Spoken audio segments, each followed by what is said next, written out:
Hello, everybody, and welcome back to Nebula Jazz. This is Season 2, Episode number 10, coming in on the end. It's just the beautiful denouement of our lovely space ridiculousness. We've got 2, 3, maybe 4 episodes remaining, so hold on to your space butts, and we're going to tell you a story about some weird losers. I saw JP tweet a sarcastic, all caps assessment of the show earlier that I thought was very nice. It was good. I read the tweet that he was responding to after the fact, and so originally I was like, "Wow, this is a really excited tweet about Nebula Jazz. That's so nice." I read the was responding to. I read the tweet and I was like, "You never actually seen this show, have you?" Like, I think it's about space or something. I don't know. It's about whatever. Space. No, he said we were great or something similar. Yeah, something like that. It's good. It was very enthusiastic, which is nice. Yeah. It's good.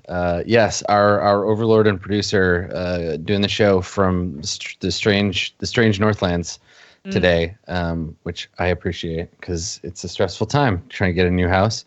The rest of us, however, probably not living that terrible life. But Jesse, I heard you played a really good game recently, and I cannot wait to hear about it before we spend the rest of this time talking about the solo trailer. So before we talk about Lando's mustache, please tell me about this excellent game you played.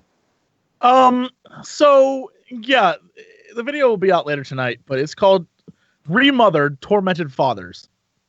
Remothered. To be mothered again. To be, I assume that's the act of being mothered once more. Sure. Right. It is a game that looks like it has a lot of potential.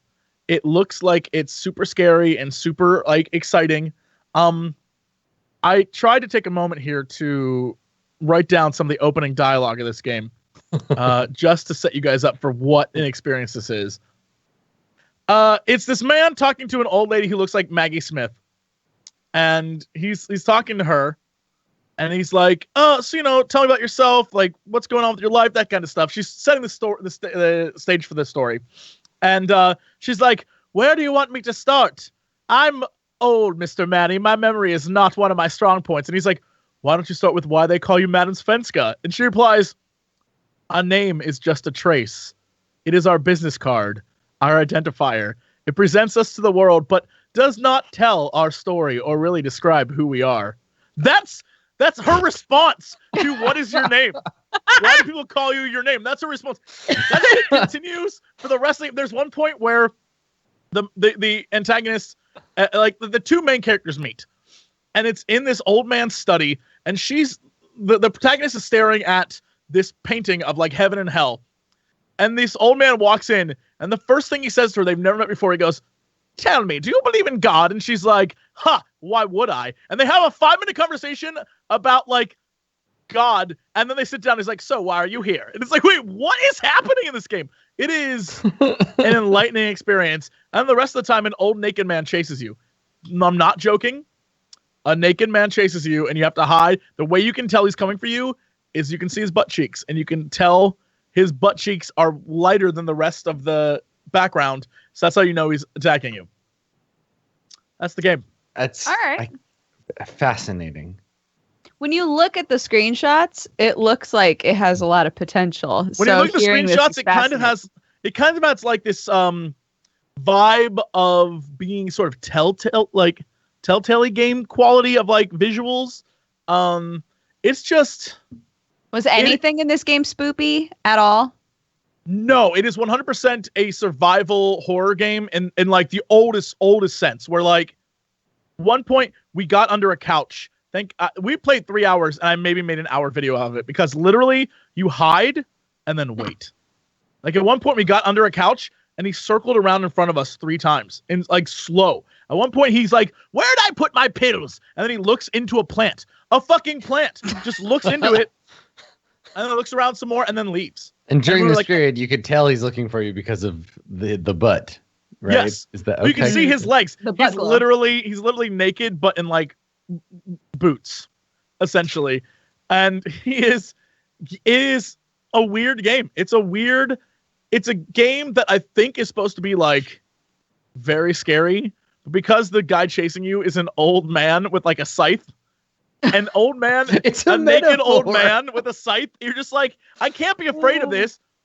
There's something to be said for TV shows. I think this happens less in movies, but like TV shows and video games where it's just so ham-fisted, and the people who are making it have no idea how to subtly get a point across. Where they're like, "It's an old man with a scythe. He represents death. Get it? Because he's old. Because Grim Reaper's gonna get you." You're like, that's also, "Oh, honey, what are you doing with your game?" It only gets worse. It only gets worse by the fact that like he is a guy who tested crazy medicine on him and his family, and so he cannot like he's old, but he cannot die. Like that's his thing.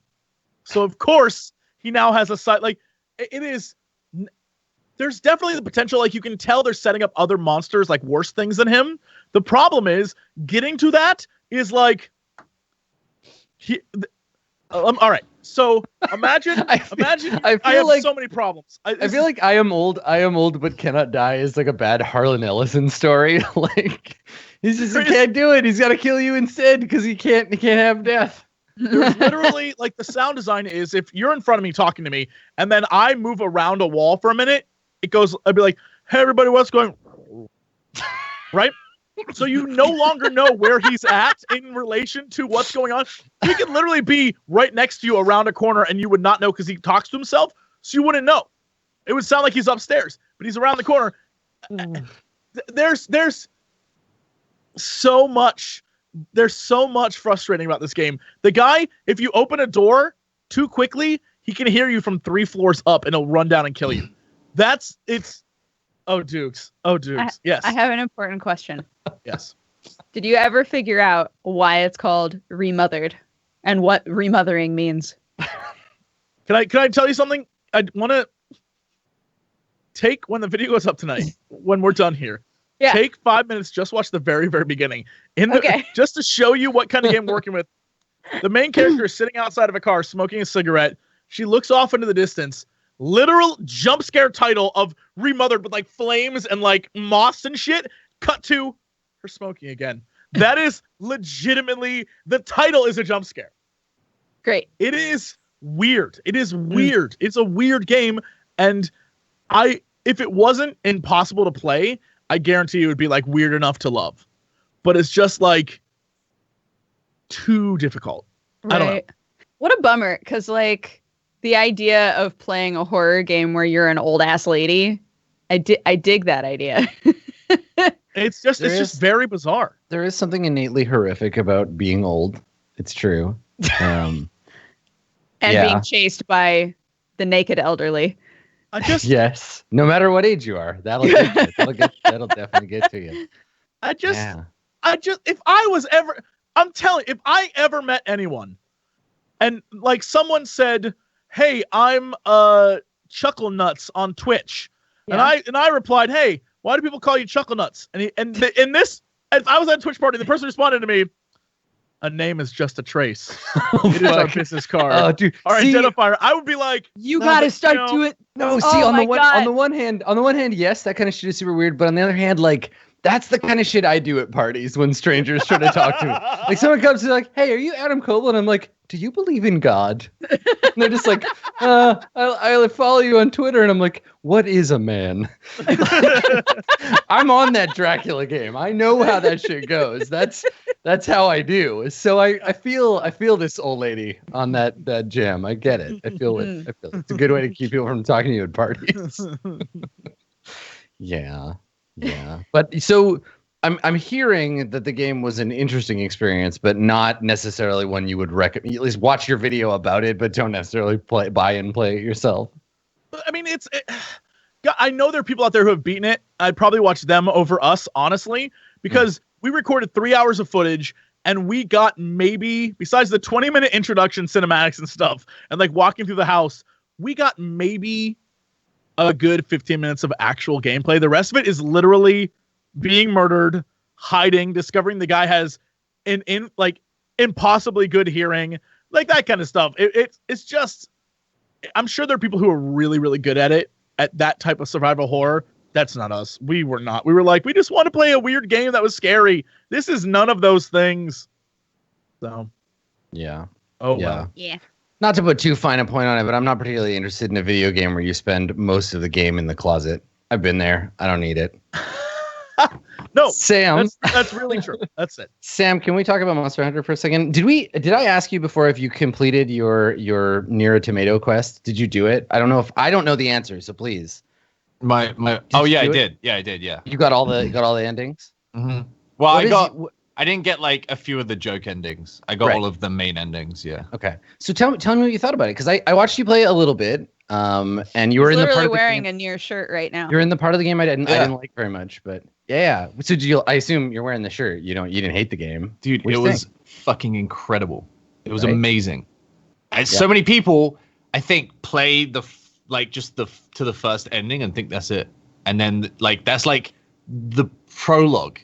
Yeah, the game ramps up in insanity just so much. It's great. The third playthrough is like someone, I forget who it was, someone in my chat mentioned partway towards the end, they said this game is like if they made a PlayStation 1 game with modern graphics.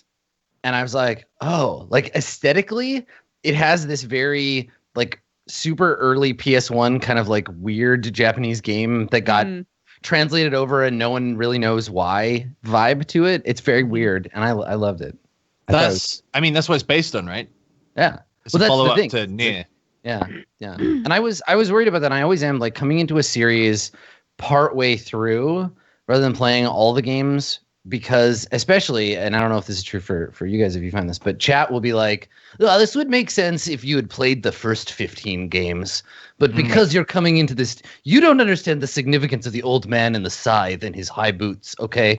You would get it if you'd played Nier's 14. See, the feedback I got was that Nier and the game that was before Nier are, in terms of gameplay, fucking unplayable.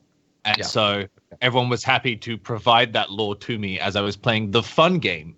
And then I got that's the way to do it. To be like, yo, I'm not gonna bore you with this, but here's why this is important. You're like, oh, I get it. They're not just flowers. I beat the game, and I was like, nobody say anything till I beat the game, and then I just had so many questions, and then people were linking me good YouTube videos that had like all of the lore, and then I went on a lore binge for like 2 days. Oh, nice. Yeah, that's your jam. You're into that shit. Yeah, it was great. Yeah, I dig it. Have you watched any of the interviews or like other stuff that Yoko Taro has done about the game? Yoko Taro is my hero. He's by the way. He's a nut job. Fucking weird. I love it. He's off his fucking rocker, and it's great. Yeah, there's that gif of him in the helmet rolling around on someone who's trying to interview him. There's also the gif of people asking him why all of the characters are like hot android girls, and instead of doing like the standard PR response, he like just looks at the camera and he's like, I love hot ladies. And that was his response. Just no bullshit. God bless him. God bless this weirdo. No bullshit. Yeah. Well, that's good. I'm glad you enjoyed it. It was amazing. It was a good last meal before you were plunged into the eternal darkness that is Monster Hunter. Yeah, it was a good last meal before I jumped out of a plane without a parachute and landed in Monster Hunter World. And I haven't left. Like I literally haven't left. What do you mean? Jumped out of a plane with the doesn't matter. You do that in Fortnite, right? Is that a thing? You actually get a parachute in Fortnite. So. Right. It was bad. You know what? I wouldn't know. I played it like once. You can get a parachute too in Monster Hunter if you're a dude, but if you're a lady, it's like a weirdly revealing lace thing that doesn't really work. But yeah, I did not understand this game until like Monster Hunter, until I got to the high rank hunts and the game was like, yo, all that shit you did, it's a waste of time. Dude, that was dumb. Why did you do that? Here's the real game now. And I was like, I hate you for doing this to me, but all right. I guess I'll go in 6 months when they go, remember that game you played? That was a waste of time. Here's G rank. And then it's literally just another game. But again. Yeah. It's fine. Yeah. It's great. Yeah, so I'm stumbling my way through the early parts of high rank now, but even though I'm like, this is frustrating design making me do this again, I'm like, ooh, but look at this, it's a slightly different hat. Yeah, that's my whole thing. I was talking with Sam this morning and I was like, so last night I got into a weird mental place where I decided I wanted to make every outfit, and he was like, you shouldn't make every outfit because you're gonna just remake those outfits but better. And I was like, but then I wouldn't have every outfit. Yeah. But you're in low rank, and those outfits exist in high rank. You should just wait. I think I will say this about the way that the game is structured. I think doing all that shit to the degree that you would need to if you wanted to make all of its stuff in low rank would teach you how to fight those things when you get to high rank, because the monsters don't really change too dramatically when you get to high rank. Like even the ones that are new fight semi-similarly to the ones you've already seen. You can develop strategies and you'll get to try your weapons, and it feels like just like a really long-ass tutorial that the game doesn't pretend is a tutorial. So you do your fashion game. Thank you, I will. You do that thing. Yeah. I'm a big spiky boy You right now. do your fashion game. Yeah. I really love running into my friends' palicos while I'm out. That's a highlight for me, seeing the little green dot off in the distance and being like, oh, a palico? And then I run over there and it's my friend David's palico, Ada. And Ada looks adorable. And I'm like, Ada, I found you. It's great. I love it. Yeah. Yeah. Small cat simulator. I think for a lot of people, that's a big draw of the game. The like, what is this new cute outfit I can make for my cat that I spent 17 hours trying to get this one piece for? Well, now the cat looks cute until the next monster that I find with a cuter outfit. I just like spilling blood. Yeah. Yeah. The thrill of that. So how do you feel when people bring up the conversation about, should we feel bad about killing these monsters? You know, because they get all sad and they limp away and they whine and they cry and we chase them down and we murder them. How do we feel? Should we feel bad about that? There's lore behind it. You're like, you're maintaining a certain level of the population of monsters to keep humanity safe. You're not killing all of them. You're just killing. It's the equivalent. The equivalent of like hunting wolves from a helicopter with a shotgun. Sure. I mean, yes, it's more personal than that. I feel you can justify it that way for their sure. Lungs with a greatsword, but right. Yeah, I feel like it would be different if we had to, like harvest animals with swords instead of, Yeah, I don't like the cowardice element of the bow guns and the bow. That's why. Wow. Wow, you heard it here first. Calling everybody out. Missile weapon users. You're a bunch of cowards. I've been in a bad place with bow guns because there is they have a move that is very, very overpowered, but it like knocks all the blade masters over because it like explodes on the monster. Right. Yeah. And so I keep running into like Japanese bow guns and they won't stop using it because they like big numbers, and then everyone gets super mad because they like big numbers. I got so mad 2 days ago because I was doing a tempered elder. If you guys, it's like the hardest thing you can do in the game.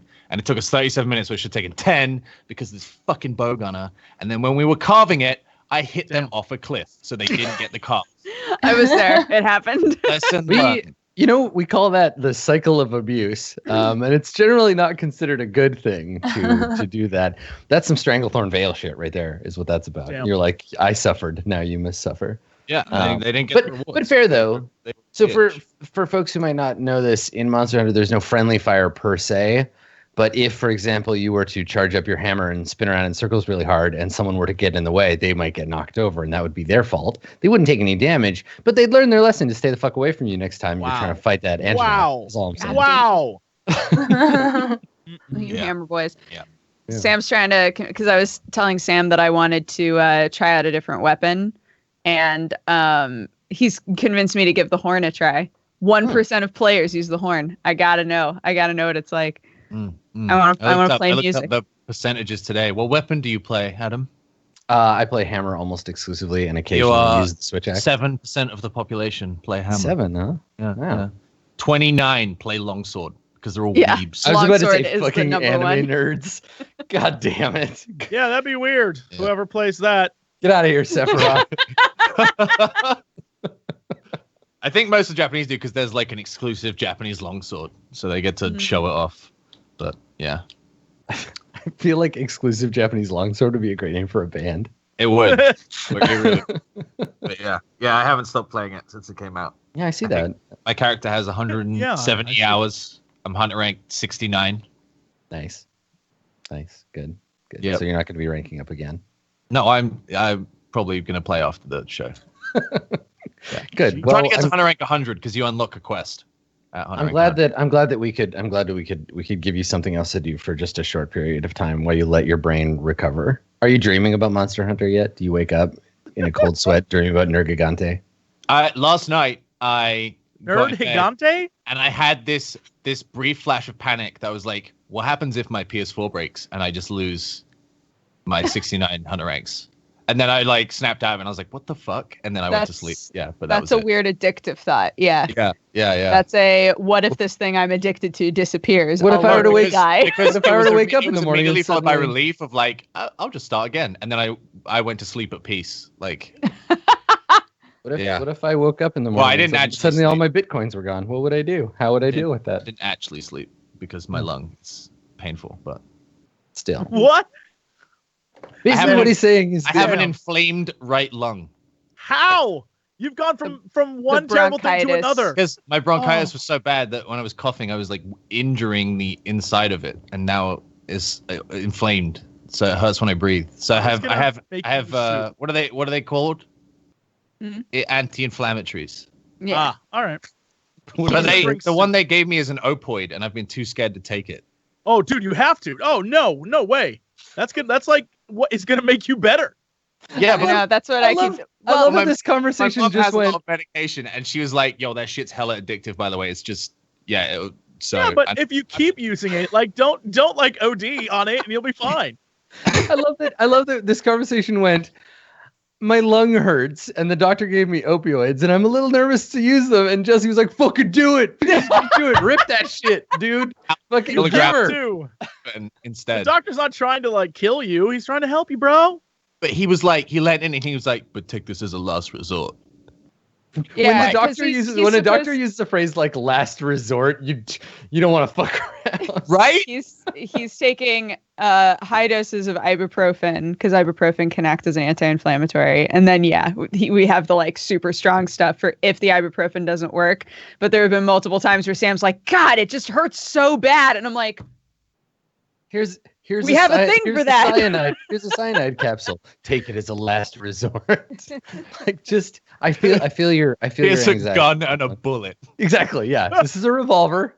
Use it as a last resort. Wait, what? Thank you for coming. Just go ahead and talk to that shit, Sam. The doctor wouldn't give it to you if you didn't need to take it. Yeah. Well, I'm sorry that your lung is inflamed. I hope that you don't die because I like you. Get better, buddy. I will live. Yeah. The hunter isn't over, and so my body clings to life. Hold you to that. Don't die. Yeah, ever.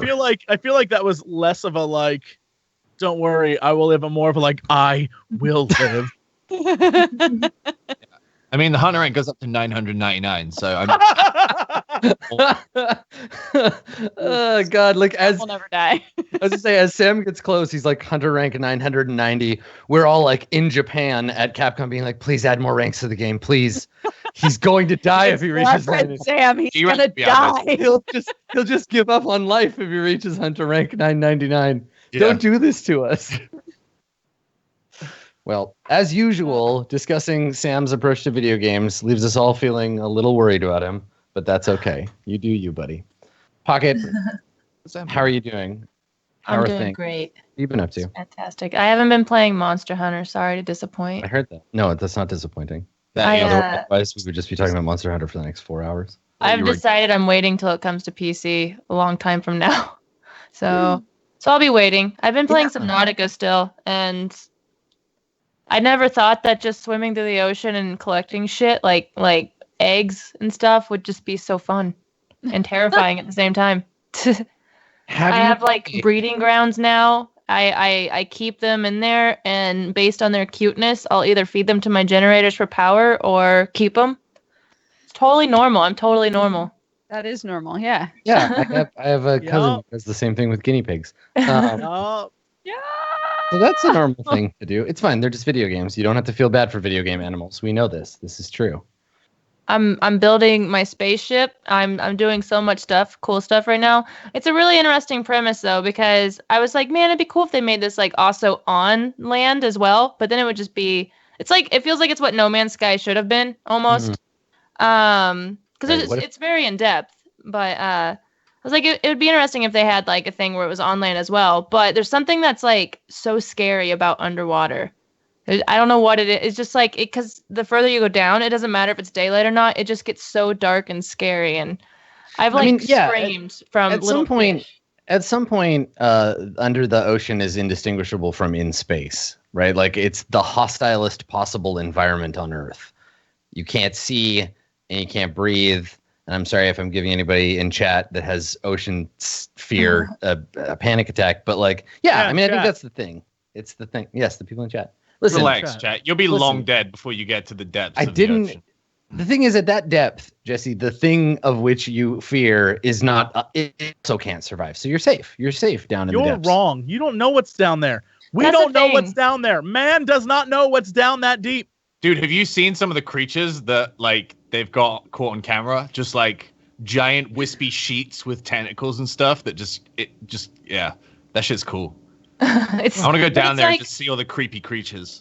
I was like diving down in this game and I'm like, oh, it's so quiet right now. It's like, it's creepily too quiet. And I'm like, this must be kind of like similar to space where you're like out in this void and you don't know what's out there. But in the water, you know that there's scary shit out there.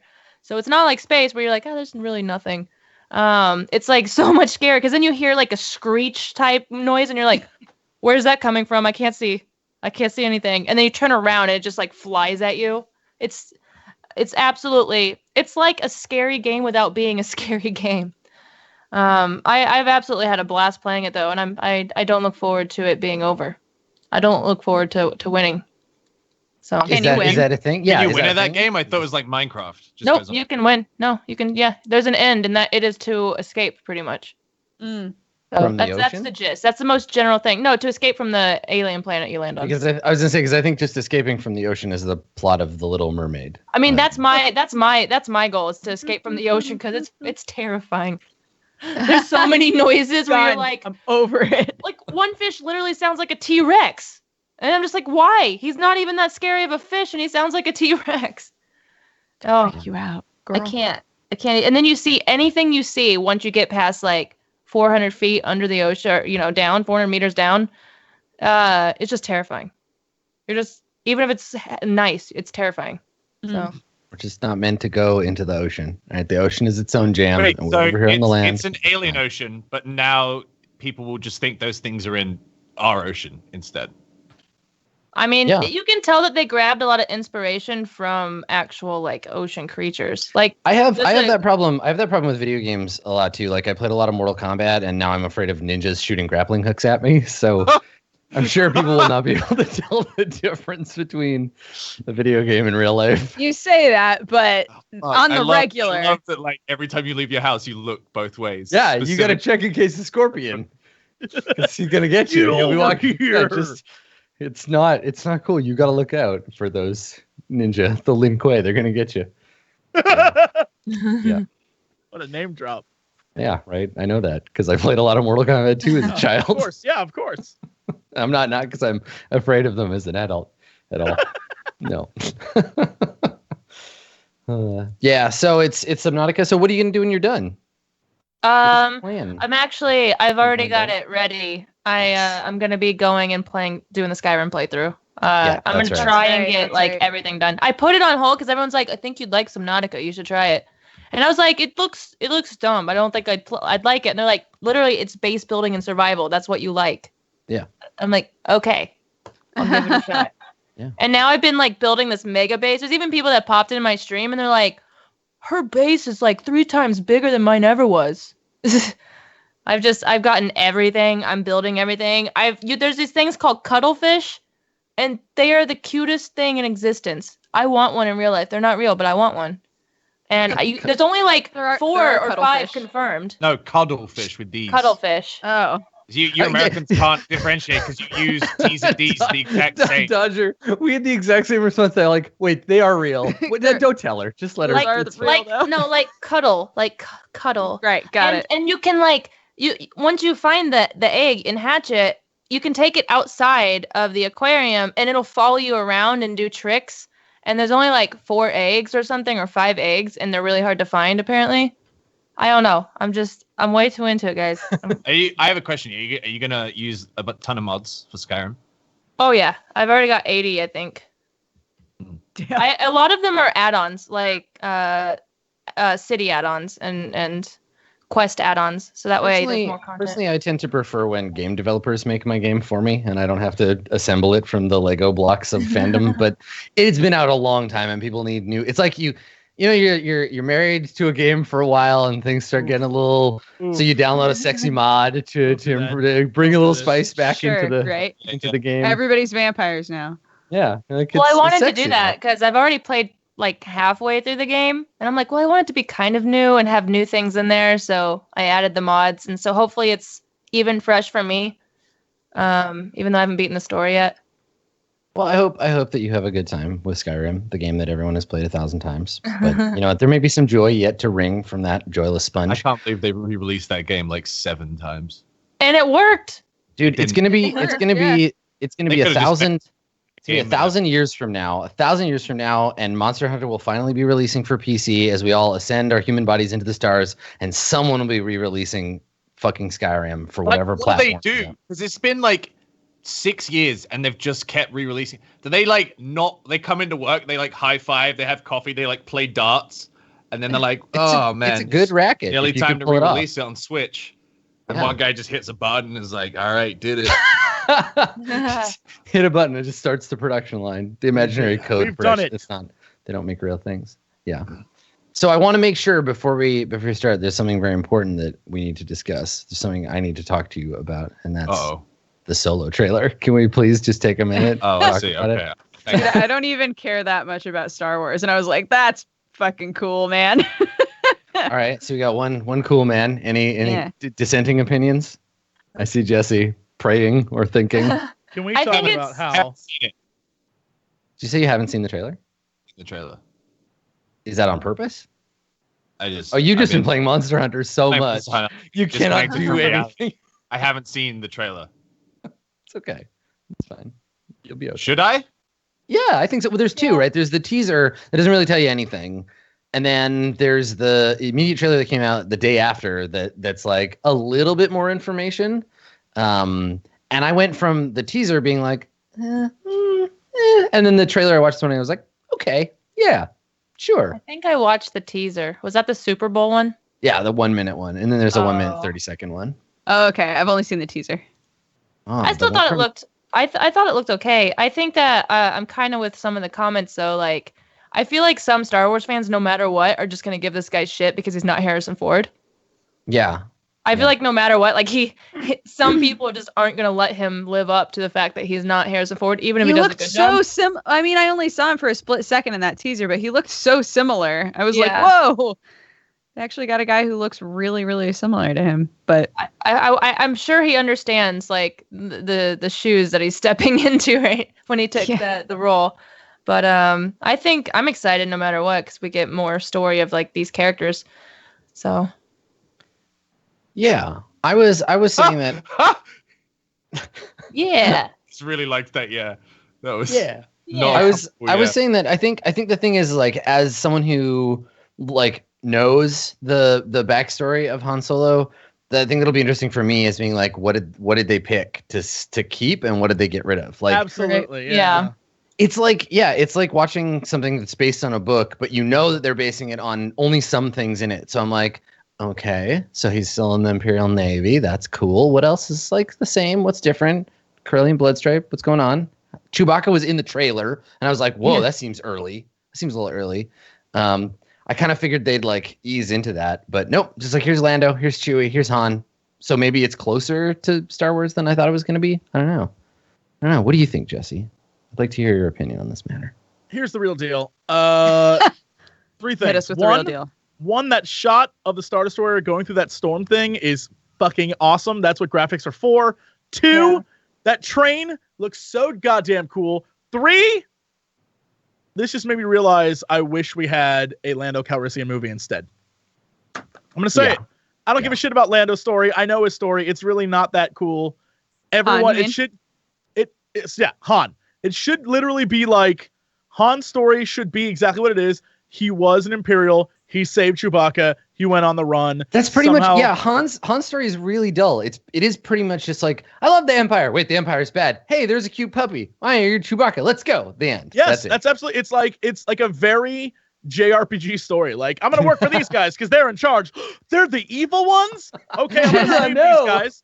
Yeah, and then he saves Chewbacca, goes on the run, gets the Falcon in like a Sabak game or whatever the hell game they played, and that's like it. That's literally it. And that's the story. And then the rest should be left to like mystery of like, who's Han Solo? Nobody fucking knows. He's awesome. Lando's story, I want to know that shit. Because Lando does not brag about, he does not use weapons, but when he does it in private, so no one knows how he gets shit done. Like him and his homie Lobot, they just like go around the galaxy doing shit. Lando is the best. And it would be 2 hours of him. Literally just, I want like, been around the galaxy. I'm just going to stop you. I don't really know anything about it. You didn't sell Lando's life that well. You just said he had a homie and he did shit. That was it. You didn't really tell me anything. Literally, you just described most films. I want to Lord of the Rings, same jam. Got a homie and he just did shit. All right. Sam, I'm gonna.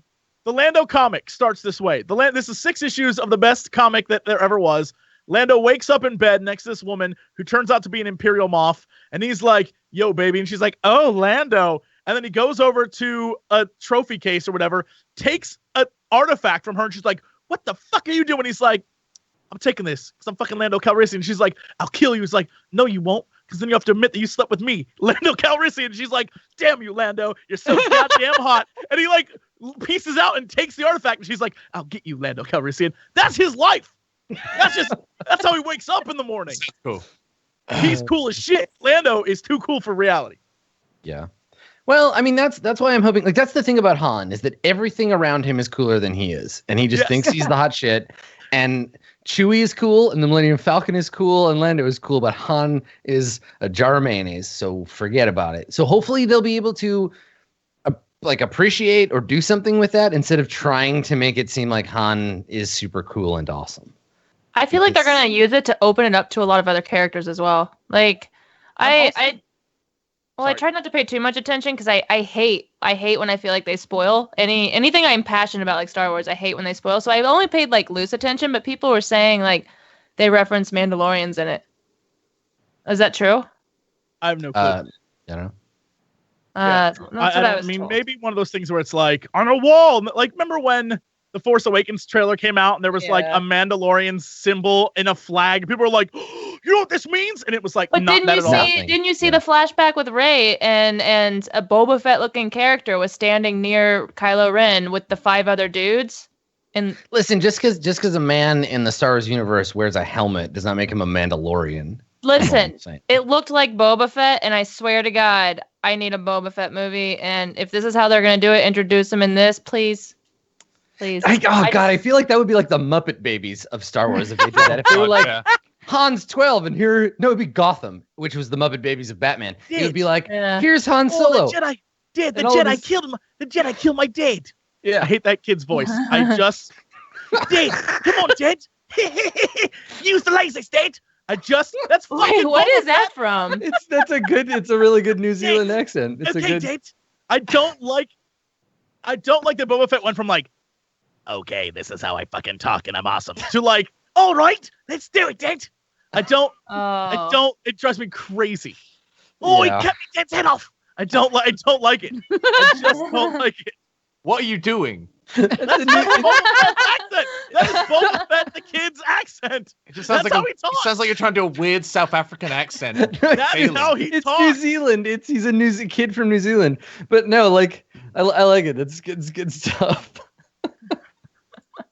Boy! I'm not doing it as a joke. That's how that. They are. They're gonna make a Boba Fett movie, and he's gonna be played by Taika Waititi. And then there you go. You get your Boba Fett accent. I want a good Boba Fett movie. I'm terrified of this movie. This movie comes out in 3 months. This is the first trailer we got, and it's a Star Wars movie. I'm worried about the reshoots they did. I'm just putting it out there. This could be a shit movie. Just a heads up. This could be very bad. It belongs to a larger canon, and it'll be better than some of them and worse than others. And I guess we'll just have to wait and see. Yeah, Force Awakens was a bit of a shit movie. So. we're not going to get into this right now. We're not going to have these conversations. We don't have time for this shit. We got a role playing game to play. So just take all your opinions about Star Wars, stuck them in your little pocket, and we'll bring them out later. It's okay. You can have them. We just don't want to hear about them. No, it's fine. Yeah, no, I was just trying to get people fired up for the show. Let's do it. Right, by making them angry and leave. Good. Okay, cool. Chat, everything you love is trash. So thanks for watching. Especially us. We are the worst. We are the worst. Shit, we're the worst trash. Yeah. Also, Jesse, you have to do that accent for the rest of the show. That's your new character. You get a virus. Yeah. Get a virus, and that's how you talk. Yeah. Okay. So between we thought we'd spice it up a little between the last episode and this episode. We're gonna do a time skip. 10,000 years have passed since the last episode. No, none of that is true. It's been about 5 minutes. So Basil, you are in the ship's core, attempting to usurp control over its subsystems. Yes. Which we'll get to. I think that's going to be a fairly significant situation. Fujiya has made herself known to some of the party down in the prison, though Rex is still unconscious. So there'll be a brief conversation between Artemis and Fujiya. But I'd like to begin with Luna, because Luna, you were being taken by a couple of guards to go and see the Emperor, right? Because you've convinced them that Emperor Darkthrone is going to die without your expert medical assistance. Yeah, and I'm a huge nerd, so yes, only a nerd can save him. That's right. Yeah, you're a nerd. You have science or whatever. Yeah. Okay. All right. So the medical bay of the ship where you're taken. We see you being quickly escorted down the hall to this door. Everything in here is matte black with red lighting and looks spiky or whatever. And the door that you are led to opens, and we see fog kind of like drifting around the floor. There are strange instruments, medical instruments, torture devices hanging from the ceiling. We walk by a tray of frightening looking sharp implements, and the guards bring you to a door inside this facility, and they say to you, one of them says quietly, "Are you sure you're ready for what you're going to see in there? It's pretty grisly." Yes, I'm positive. I mean, my medical training, I definitely had to deal with some pretty... do you want me to explain some to you? I could tell you about the things I've had to see. And one time we cut open... Are you ready? Hey, he shakes his head. He's like, I don't need to hear about that. Are you sure? Because it was a male, and when I cut him open, these juices spewed out of him, and it was just very gory. Yep, I hear you. Just a guard. Don't need to hear the whole story. That's fine. We have the whole medical staff of the ship in there dealing with Emperor Darkthrone's injury. Are they nerds like me? We don't have any nerds on this ship. Only. So you don't have nerds working on? Okay, Listen, that's why you're here. I'm just preparing myself. I need to prepare myself. Get ready, because it's a mess in there. And he like presses the button, and the door opens, and and then more like steam comes out, and there's the sounds of like a saw spinning and like blood or something getting splashed on the wall, and like it sounds like very terrible. And they look at you and they're like, "Go on in." How many are there? There's the two guards outside, but you can't see inside. It's all smoky. Then I walk in. Ominous looking. I'm just completely not scared. I just walk in. Okay, so you take a step inside into the fog, and the doors slide shut behind you, and we cut to the interior of the room as the fog parts, and Emperor Darkthrone is sitting in a chair, and it looks like a dentist chair, like it's a big plush chair with a hole in it, and there's a guy wearing a doctor's mask and an apron, and they're talking, and Emperor Darkthrone is like, "It hurts really bad." And the doctor's like, "Listen, Emperor, you're going to be fine. The new hand, it'll take some time for you to adapt to it. Look, it's got spikes. You like spikes, don't you?" And he's like, "Uh-huh." And he doesn't see you. You're in the fog, And he's sitting there, and we pan down to the grisly scene, and where his hand was severed, mid forearm by Rex's jaws, we can see a totally sweet gauntlet of metal, and it's probably got some like spiky stuff on it, and it looks really cool. And he's like closing and opening it and whining in pain about how bad it hurts. But he hasn't seen you yet. And the doctor says to him, he's like, "See, it's not so bad here." And he reaches into his apron and he holds out like a little lollipop. And Emperor Darkthrone looks at it, he's like, I don't need that. Get away from me. And he goes to push him away, and the doctor starts to turn around to see you. And then Emperor Darkthrone is like, "Leave the lollipop." And he like sets it down on the armrest, and he turns and the doctor sees you. He's like, oh, Emperor Darkthrone, you have a guest. And Darkthrone has the like lollipop in his mouth. And he's like, okay. And he can't understand what he says. And he kind of like moves past you. And as he does, the doctor says, "Careful. He's a little bit testy." And like sneaks past you. And as he walks past, I just mutter, "Isn't he always?" And just walk up towards. Yeah. Is there any now? Can I notice any other staff in the room? No, it's just you and Emperor Darkthrone. Okay. I immediately walk up to him and start looking at the hand, at the fake hand. So he looks at you and he mumbles something around he always mumbles something to you around the lollipop, which he pops out of his mouth. And now his mouth is all blue. And he looks at you and he's like, "What are you staring at, peon? Is it my claw? Is it not hideous? Ow, it hurts." They didn't knock you out for this. I don't remember. I passed out after Rex bit off my arm. Well, then I guess you were knocked out. Okay. Did they sterilize you first? Did they try to do? Are you sure they connected it right? When you say that, he looks pointedly at his crotch, like he clearly doesn't understand what you just said. Like he looks like. And I sort of like look up at him and then look at his crotch. I'm like, no, sterilize the wound. Did they? You guys don't know anything about this. They didn't even give you pain medication, did they?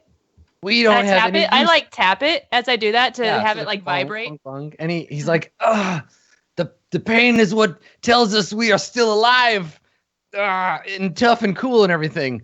And I need no medication. I was like, okay, well then lift it up above your head. It's like, I could, but you don't command me.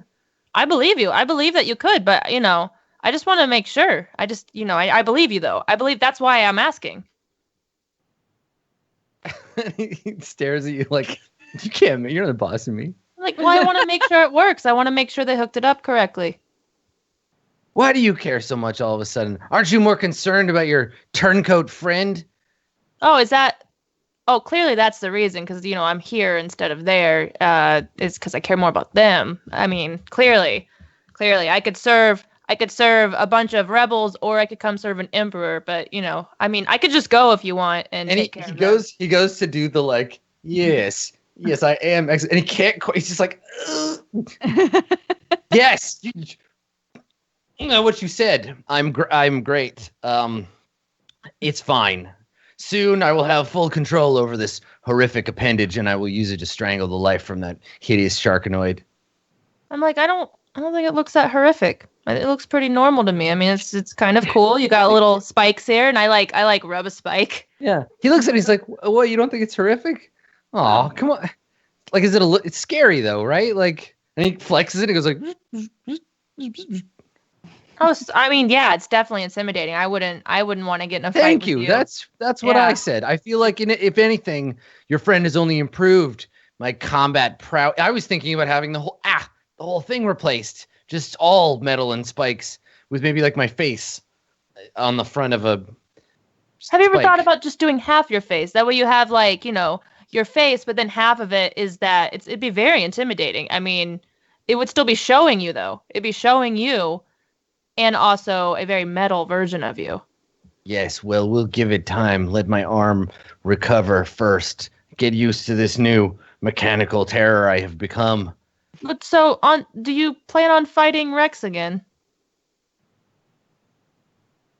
I hadn't thought about it. I mean, clearly he needs to be punished for his transgressions against me and my ship.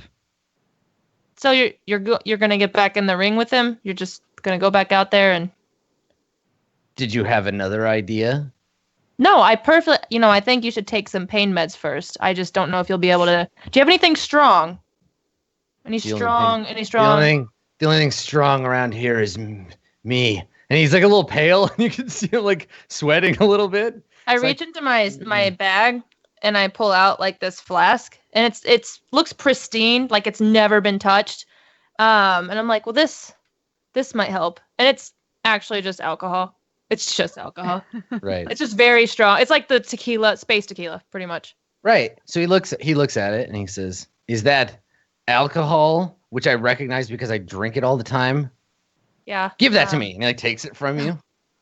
And he kind of like holds it in his hand. His hand squeezes it and you can hear the bottle like creaking. He's like tries to like he's all like, okay. Opens it. Takes a slug. His eyes like water. Yes. It's good. It feels like burning, which I like. It's very strong. It's very strong. I'd be careful. I'd go slow. He goes to hand it back to you, and he says, like, "I'm Emperor Darkthrone. I never go slow anywhere for any reason." Well, you didn't finish it. Why have you come here, alien? I came to check on you. I heard that you got a. I heard that Rex took a bite out of you, and I wanted to make sure that you didn't die. Good. You are wise to show concern for your emperor. And I will remember this when I allay my judgment against you and your friends. I perhaps will be lenient. I look at him and I'm like, next time, if there is a next time, and you go to fight Rex, do you still have that ball I gave you? You can see him thinking about it, and he says, "Yes, I think so." That's good. Then you didn't throw it away like I thought you were. That's good. That's good. See? We're trusting each other. This is good. Look at this. Teamwork. And I'm like, okay, well, next time, right before you go to fight him, just pop that ball. It'll give you the power boost that you need to fight him. Especially with that. And I tap the metal arm again. Yeah, he winces. And he says, "You seem to be a loyal supplicant. Perhaps I will keep you around." And he like gets up out of the dentist chair and he's like, like grabs his arm. He's like, I'm fine. I like the pain makes me strong. And he gets a couple of steps and then sits down in a really scary looking heavy metal wheelchair. And he says, "Now push me to the bridge." Should I get the guards? Are you sure you want me to push you? Push my imperial wheelchair. As you say, Your Majesty. And I like push him. Okay. And he kicks his feet a little and he's like, "Faster, servant." I try to pick up my pace. I'm just like, okay. Yeah. All right, cool. I look really awkward because like I've never done this. So yeah. Okay. So you push him off to towards the bridge where he wishes to return to duty. Yeah. So meanwhile, we cut back to the unconscious form of Rex, lying face down on the floor of his cell, somewhat the worse for wear, and we pan across to the room outside of the energy barrier, and we see you, Artemis, looking at this new figure, and. Yeah, I figure now instead of being played by like a 1980s like kind of edgy teen superstar for the last season, now it's like Cher playing Fujiya. Somebody like who's aged really well. Yeah, 80s, like late 80s Cher. Just like big hair, and like heavy metal mom. And she's standing with her arms folded. And she looks at you, and she says, "Well, he's looked better." I run. You're just like, and run for I don't know who she is. I just know that she's a Karen. I'm gonna run. Okay, you just book it. I like have a panic like mouse moment, like. And then I want to just try to run away. Okay, she's gonna try and grab you. She's like, and lunges for you. Let's make an opposed quickness check here. See if she can get you. That's amazing. You're just like, I gotta get out of here. Okay. So Thuja, she's pretty fast. Let's see how she does. All right, I got a 5. Oh my god. Good luck. Do it. Is it against my quick? I assume. Yes. Yeah, you're trying to be quick. Oh no. Okay. Okay. All right. So Yeah, I'll take- yeah, okay. So you try to run, and she's gonna grab you. So let me see here. So she's trying to beat you just to overcome, and she succeeds her style. So she generates a boost, and I'm gonna give her a boost called Thuja in Charge. Damn it. Because she's just like, nope. She's good with these shenanigans. So she just grabs you when you try to run, and she's gentle about it. She doesn't like grab you and throw you against the wall or like get you in a chokehold. She just grabs you and kind of spins you around so you can't leave the room, and like holds you in place. And she's like, not so fast, princess. Where are you off to?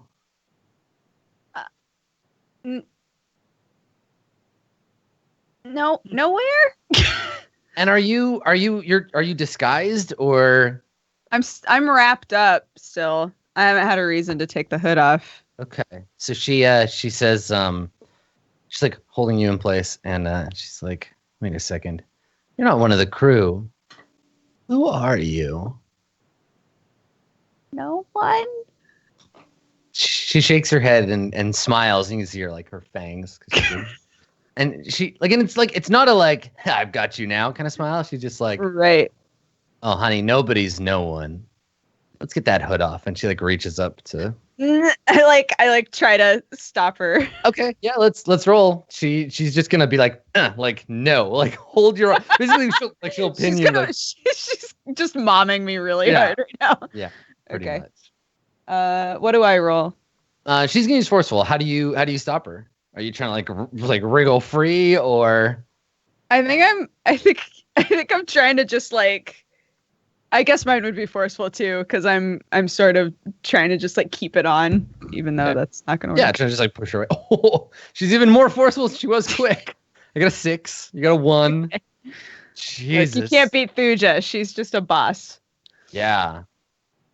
So unless you wanna roll same that's thing. fine. Okay. Jesus, she's incredibly in charge now of this situation. So Thuja is super in charge. Yeah, She's very in faster and control. stronger than you, dude. You're outmatched. I So know. you're like, no, don't do it. And she 4 pulls on that. Yeah. So she yanks the hood back, and suddenly there's a moment where the light shining off your perfect golden skin, and she looks at you, and you see that look. You've seen this look before, and usually this look means the person is shocked at what they see, and it almost always turns into they try to kill you or kidnap you or worship you. Like there's something Right. usually happens. Her eyes go wide, and in the darkness, she kind of like, huh, and she just kind of like sets you down, but still has. She's her body language is still like, I'm putting you down, but you can't get the fuck away. I will get you. Right. Don't fuck her. And she puts you down, like dusts off your shoulders, and she's like, there. See, that wasn't so hard. I thought you were all gone. Or is this? And she like reaches up and like grabs your cheek, and then looks at her hands. She's like, not makeup. I've seen a fair few fakes in my time. Ugh, really? She laughs. Of course. But you're the real deal, huh? Who are you? She looks at Rex. And she says, did this Joker bring you here? You could tell she's like not sure whether or not it would be good to say that she's associated with Rex, but it's like pretty obvious. So after a couple of seconds of like, Yeah. Why? For what?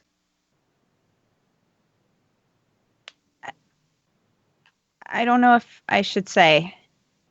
She looks around. She's like, sweetheart, I don't think you have a choice. And this is when you notice that she's still in a garden. She's got like big Bowie knives and like Right? like gauntlets and shit. Like heavy metal mom could still fuck you up. Sure. Okay, well, we were we were visiting the, I don't remember what it's called, the Mingasi multi-planet thing, and then they came and grabbed us because they hate Rex or something. I've been traveling with him for a long time, so I just go wherever he goes. Why? You owe him money or something. No. Then what? I mean, he's a little old and you're a little young, don't you think? Ugh, gross. She laughs when you say that, and she's like, yes. Very gross. Yeah, extremely gross. Whatever. And you're just lying there on your face, and you're like naked again for some reason. Like, yeah, she just looks at. We just get a shot of like Rex butt, and she's just like, yeah. No, I don't know. He never made me leave. I don't know. I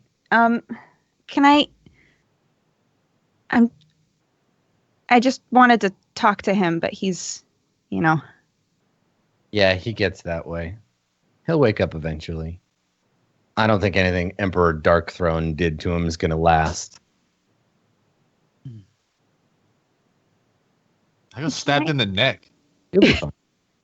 This is the joke. Like, I mean, we see you and you're just covered in scars, right? Like, you'll be fine. Okay, all right, true. We all know this. Can I ask again who you are?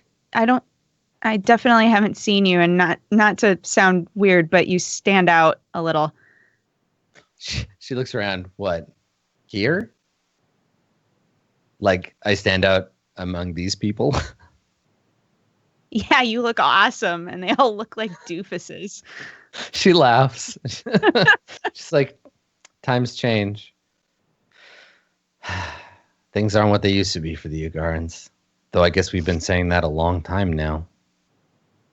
And she puts out a leather gauntleted corpse white hand and says, Thuja Mayhem. My eyes are like, you're Thuja! You're Thuja! She nods Really? slowly. I am. We've been traveling with Leviatha. You're just leaving her hanging. She's just like, Oh, sorry. It's like I'm so shocked. Sorry. yeah. So you shake her hand and she says, traveling with Leviatha? How'd that happen? She wanted to kill Rex and find you. Which I guess if you know her very well, it probably doesn't sound too weird. I'm Artemis. Sorry. She says, have you ever tried to kill Rex? No. What? You ever wanted to? Yeah, of course. She nods. She's like, well, give it time. She says, now, I'll be honest, I came here to have a conversation with the old man in the cage there. But Will you let me go? Or she looks around and she says, there ain't but one prisoner in this room. It's not me. It's not you. So she looks over at Rex. like Listen. Yeah, before she cuts you off because she's like, you can go, but right. Did Rex say why you came here to Xanadu? What he was looking for? Do you know what all this is about? Yes. He's looking for a cure. And she just nods, like she understands. Like you're saying something that she already knew. You're just confirming it for her. Yeah. And she says, "If I let you go, what are you gonna do? Go out there and cause trouble?" I don't know. I don't really have a plan. I'm just really nervous being out in the open like this right now, to be honest with you. She says, "Well, if he's here and he's not alone, that must mean there's more of you, the rest of your crew. So here's a suggestion. I'm going to guess they're the kind of people who like to do stupid things in dangerous situations. And that if they're allowed to just wander around the ship, things are going to get worse before they get better."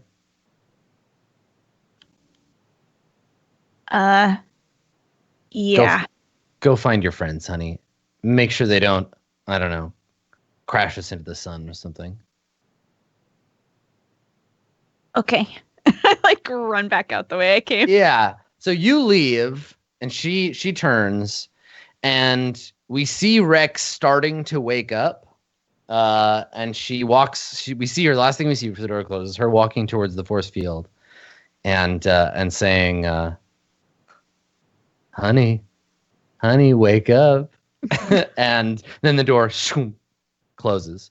Now, instead of staying with you, we cut to the dark room, lit by this massive computer screen, and it's doing that thing that like 80s movies did with computer screens, where it was like data is happening, so there's just like stuff moving around on the screen, just a shit ton of LED lights. Yeah, like totally like unusable, like a keyboard, but with like switches and shit.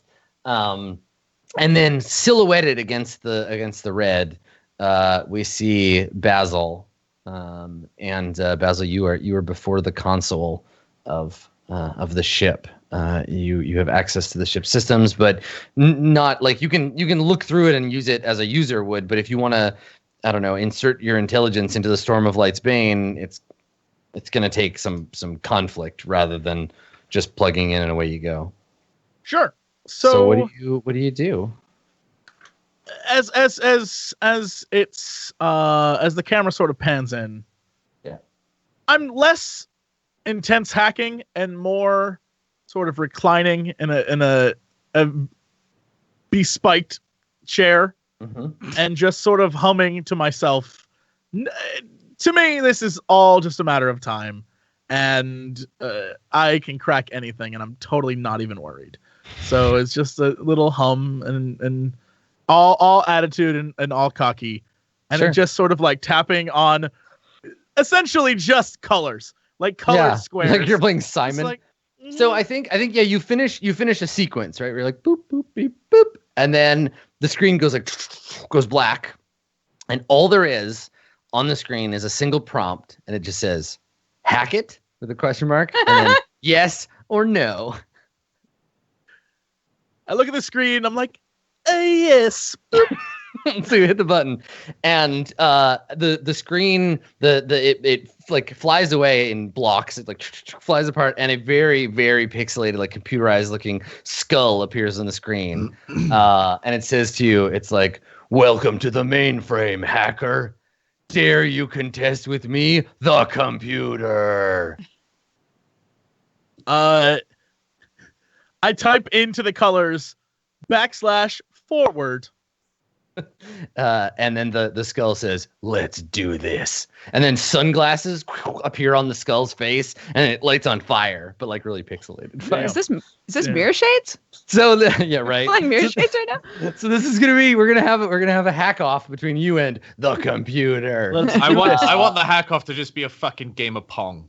And it's right, yeah, and like techno music playing and stuff, and then we see stuff flying on the screen, and it's just you holding a little paddle, like boonk boonk boonk. Cool. All right, so We will just go back and forth taking turns. This is a conflict. If you win, you will seize control of the computer systems of the ship. If the ship wins, it will reject the Basil code from the system and alert the rest of the ship that there is an intruder, and you will have like physical guards come after you.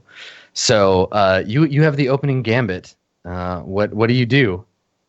Oh, well, obviously, the best way to hack into a computer is to start cleverly. I cleverly input code that says underscore suck it hack machine.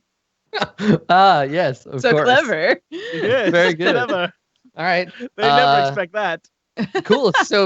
So yeah, you begin by executing suckit.bat, and the computer will defend itself with its internal firewall. So a wall of fire shoots up across the screen to try to block it. Go ahead and roll your clever, and I'll defend with the only stat that it has. I have 1 fate point in this scene with which to defend myself. Go. All right, I got it by 1. Do you want to use a fate point?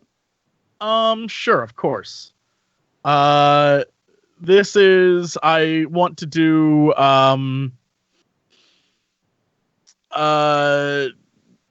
this is going back to my Just a Gigolo, and that looks can be deceiving, and turns out that it was clever, because suck it dot bat is actually yep. Please finish. I know where you're going with it. It's not just a clever computer code. It's one of Basil's deepest juggalo programs. Yeah, it's not just it is a confusing when it uploads into the system doesn't know how to register this because it is 100% a program for a gigolo. For a gigolo robot, yeah. Yeah, and the computer is basically I'm throwing up spam into the system. Right. So a bunch of disembodied, like naked pixelated bodies start gyrating across the screen. On the skull. The skull's like, no. Oh, yeah. This rubbing on it. Yeah. Exactly. And 2 butts just start rubbing on this face. Yeah. And and the skull is like, get your butts away from me. And they like dissipate, but it's gonna take some stress. Yes. And then it says something cocky like, "Is that all you got?" And then lightning bolts shoot out of its eyes at your code. Let's see how we do. Let's see. I'm gonna attack you. How do you defend yourself from computer lightning? From computer lightning, I would say I quickly the little avatar of me quickly dodges out of the way. Right. You initiate a dodge program. Yeah. Okay, cool. Yeah. Dodge.exe. Oh. All right, do you want to take one stress? Sure. Yeah. Okay. All right. So literally the program, the like in-hacking program, it shows like 0, computer 0, Basil 1, and then it goes boop to 1, 1, 1. And the computer's like, ha ha ha, not so easy now, is it? And it's got like a as if like Glenn Danzig had made a vocoder program for a computer. So it's this like gravelly kind of bit crusher sounding computer voice that's coming out of these teeny 80s speakers. It is your turn, Basil. What do you do? I submit a code. I type in like random 1s and 0s, and up on the screen appears flashy, definitely flashy maneuver 1. But I'm being sneaky because it's not really. I'm being sneaky about it. It's not really that flashy. So it's like a distraction program. Yeah. Okay. Cool. All right. So what do you use to distract the computer? What would like draw its attention? It's me trying. The little avatar of me goes and steals the 1 point he has and tries to run it over to my point. Runs away with it. Okay. Yeah. Meanwhile, there's another avatar of me appears and tries to like poke him with a stick. Excellent. Okay. Cool. Do it. Sneaky attack. 2. Right. So you got a 2. And I got. I'll take it. I'll take a 1. Okay. All right. So you get 1.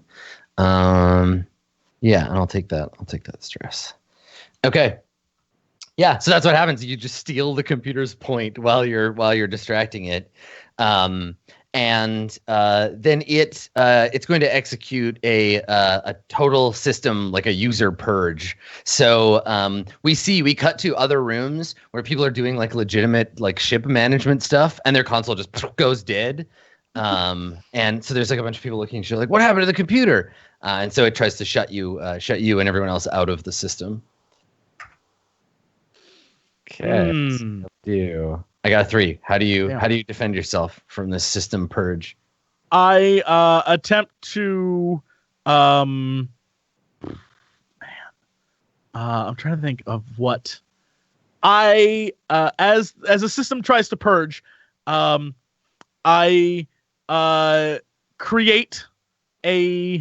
quickly create a separate drive, a separate drive in the system that is not. I made an FU drive instead of the D drive that he's on. right. Transfer control to the FU/execute. Yeah. All right. Cool. I guess that's quick. Is how I did that. Yeah, I think so because you're scrambling to do it before you get shut out. Sure. Okay. Oh my God. No, Basil. All right. No. Do you wanna take the hit? It's a hit of 4. So let's try and I don't know how to come back from that one. So you can take your 2 points, your 2-point stress box. Yeah. And you can mark a level 2 consequence, like the very first consequence, because that'll go away at the end of the fight. What would that be? What would the consequence be? I don't know, FU Basil. It'll be like you're getting locked out. You're because this is just like a weird internet like computer battle. So it would just be like you'd lose access to some of your stuff. It would give me. I would get a shot with I would get an extra fate point to use against you essentially for the rest of the fight. Sure. Because then you don't have to spend one of the 2 fate points you have for the rest of the session. Sure. All right. Yeah. I'll take it, I guess. Okay, so here we can clear Fujiya in charge because that's not true anymore. So we'll say Fujiya ain't even in charge no more. No. Get hecked, lady. Okay, so you get defragmented into a secure subsection of the drive, and I think we see you boot up your FU drive, and then these red like Virtual Boy looking prison bars go like around it, and then the skull floats up all huge, and it's like ha ha ha, I've got you now. But it's your turn. What are you gonna do? I'm in the bars, and then because it is pixel images, I turn sideways and walk out through the bars cleverly. Right, because you're only 2 and dimensional. Attack him. Yeah, that's very clever. Yeah, so we see the bars come up like on a Nintendo screen, and then it turns, and you just walk out because it's only a 2-dimensional cage. Perfect. Screw that guy. You just go and walk out. Yeah. Okay. All right. Go ahead and roll. roll. Clever. What is going on right now? Okay, and I'll defend. I got a 2. So if in this case it's not a big enough difference for it to create a disadvantage or anything for you, it just means that you're still stuck. I want to use if I just want this so badly. If only I could kill you and everyone you know. I just want it. I just want to win. Yeah, okay. I just want to win. It's not we're playing a game and I just want to win now. It's not even about like taking the ship. I'm locked in combat with another AI, and boy, do I not like this person. Okay. So I'm gonna use that fragged one that I got. So we both just go up 2 points. Okay. And you walk out of the cage, and we see you walking like Pac-Man style, walking off the other side of the cage. So it's all one continuous tube that you can't escape from. And then the computer says like, time to take out the trash, and little pixelated garbage truck comes up and picks up the cage and like puts it on the back, and then starts like compact the cage. So let's see how I do. I got a 4 this time. What are you gonna do? How do you defend yourself? So you're the little drive you're in is being smushed by like a computer garbage compactor. Mm-hmm. I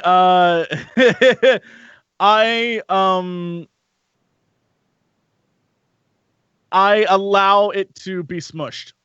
Okay. I cleverly allow it to be, because I am only 2D, so I can't really be smushed. I just flatten myself out. Oh, right. Okay, so you just lie down and let it crush you. Okay. All right. So that sounds like that sounds like clever or careful. Okay. Ooh, I got Why you. bother? You're rolling so badly. You're rolling so bad. I'm only rolling a +2 on my rolls. I'm aware. I haven't rolled well once this entire time. So I have a difference of 3 on you. You can take that. I'll take the stress. I was say, what are you looking at? You've got all my stress is filled up. Okay. Yeah. All right. So that means if you take any more hits, there'll be consequences. Yeah, I know. I know you I'm know. aware. I'm aware. My soul is already broken. I got this. All right. It's just a matter of time. So it crushes your bits. It goes like, and then shoots out a bunch of little like pixelated confetti. And we see your little avatar, like your eyes over here and your hands over here, and like you're just lying on the ground. And then a little pixelated janitor comes to like sweep you up. But it's your turn to attack. What are you gonna do? Jesse, I want to compel you. Yeah, you have a compel for what Basil should do. Okay. Basil is looking utterly defeated, and I want to compel you to have a piece of software appear that is unintentional, called Basil's one weakness, but it's actually a Trojan to coax the computer into clicking on it. Okay, so in this case, instead of making an attack, that would be you want to compel him to create an advantage instead of attacking this turn. Yeah. And the advantage is Basil's secret weakness, the folder. Yeah, it's a folder called Basil's one weakness. Basil's one weakness.txt. Hopefully the computer can't resist it, and it just Trojans. It just. I mean, I have to. For the sake of hilariousness, I have to do it. Yeah. Okay. Just like the oldest hacker bait in the book. This is the most clever thing I've ever thought up ever. So make a. I think this is a clever roll. And this one isn't a pose because it's just creating a convention. So I'm going to call it let's call it difficulty 2. If you can get 2, you'll get to create it with a free invoke. If you can get higher, then you'll get extra uses of it. Hey, okay. So you got 3, so that works. So in effect, the compel, while you don't get to attack this turn, you got a fate point from Rex and this sort of phantom fate point by way of this roll. So Basil's believe in the dream. It's never done till it's done. Weakness.txt. There it is. Okay, so you can use that for free. Yeah, it's a text file with all your secret weaknesses in it. Of course, I know. Yeah. Doesn't everybody have one of those on their desktop? Everyone has Totally. that. Yeah, I have one called passwords.txt right on my desktop. Yeah. Yep. Secret security flaws. Okay. All right. So the skull turns towards the weakness folder, and it says, "Aha! I see all. I know all," and it like opens its mouth, and, like flies towards the folder to try to chomp on it. So here's my attack, and I get a 0. Okay. So how do you destroy him? Yeah. How do you? This is an attack, so you do still need to defend. How do you defend? Is this like you being like, "Oh no, please don't," or when he bites into the text file? Oh well.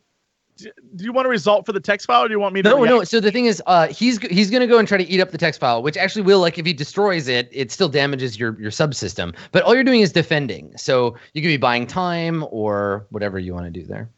Yeah. As he's eating the text file, I'm reassembling myself, my little parts. I'm like, don't do it. No, don't do it. So okay, so roll sneaky to defend then, because you're doing this while he's not paying attention. Okay, all right.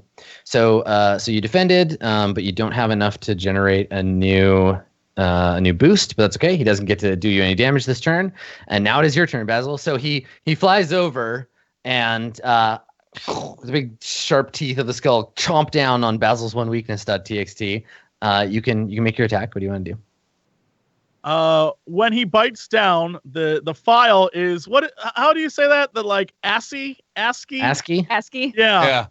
It is a middle finger that pokes his Boink, the right top in of the his jaw. Yeah. He's like, ah! Yeah. That's my attack. Right. Okay, go ahead and roll. This is forceful. All right. Okay. Cool. All right. Now I'll Cool. defend, and then you can decide because you have 2 fate points and your 1 weakness.txt, What is and going this would on be with the these time. Oh, God bless. okay. Let's see here. Yeah, I got a 2 to defend. Do you want to? Let's see. What did you roll? You rolled a zero. minus 2 zeros and a plus. Okay, so you've got fate points. Do you want to re-roll? Do you want to add 2? If you add 2, it'll just tie it, so it won't be any different. What happens if I don't hit him? Is it just he doesn't get hit? Yes, it means nothing happens. Yeah, he just. I'm defends. fine it's with the nothing flip side of happens. the last. Yeah, I'm okay. fine with nothing All right, happening. so he chews it up and spits out the crumpled hand, and It's still like kind of like that. yeah, and he turns Kind to of a you. middle thing. Yeah, he turns to you and he's like, "You don't give me the bird, I give you the bird." And he opens his mouth and an eagle made out of fire flies out of it to like fly over pixelated fire. So it's just like 6 blocks with little like blocks coming off of it as it flies towards you, making Sure, a it looks amazing. horrible PC speaker screeching noise. Hmm. All right, so here comes the bird. The bird. Looks like I got a 4. All right, what do you do? The bird spreads its pixelated wings, coming at you, ready to grab you in its talons. Oh my God. I make a pixelated airplane. that the engine sucks up the bird.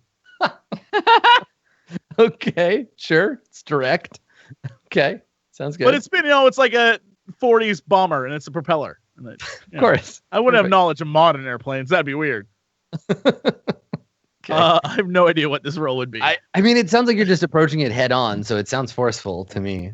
This sounds forceful. Oh my God. Yeah. I physically cannot win this then. It feels All right. like because it's. I mean, you're not like evading it or tricking him or anything like that. Like it does seem like it's just direct. I would Cool. argue that you're using knowledge of the aviation food chain. Ergo, this would be smart because you know what defeats a bird is a plane propeller. There's a plane. Yeah. It's like rock paper. It's like rock paper scissors. Bug, bird, airplane. That's what I Exactly. Yeah. I would argue in defense of my comrade that this is clearly smart. I mean, it's not just my decision to make. Like, if the table thinks that this isn't forceful, that's fine. I trust you to act in Help good. me out here, table. Hey, I already gave you a fate point. You fucked it up. Thanks, buddy. I'll never forget you. When this AI takes me over, I'll never forget you. When I go to the void, I'll always remember. here's the thing, right? Like, it doesn't sound like it's careful. I could argue with flashy. Flashy, I could see flashy or forceful, but it's not careful. I'll do flashy. At least I stand a chance. Okay. All right. Okay. All right. Cool. So you've still got Basil's 1 weakness.txt. The crumpled hand can jump on him, and you still have your 2 fate points. If you want to re-roll or spend some points to even it out. Yeah. I mean, I want the 1 weakness. The hand comes after him, and then I want to use slay the meaty ones because I understand the true power of bird. I know how to kill a bird good. Yep. Planes kill birds. It's a pretty big stretch given that you're fighting a computer in a computer. Yeah, but I know what kills birds. But it's not a Birds bird. are It's all a the program same. that looks like a bird. Yeah, and I made a program that looks like a plane. It's not necessarily a plane. It's just a program that looks like a plane. We could argue here that a plane is mechanical and a bird is biological. Yeah, I know how this yeah, works. cool. That's my thing. That's what I think do. I'll allow it. I understand. It's you're pushing it, but it's fine. That's all I have left. My man. rates just went up, Jesse. All right. All right. So the unstoppable torrent that is machine destroys the fake flesh of the bird and shoots out a bunch of feathers out the back while the skull is being harassed by this finger poking it.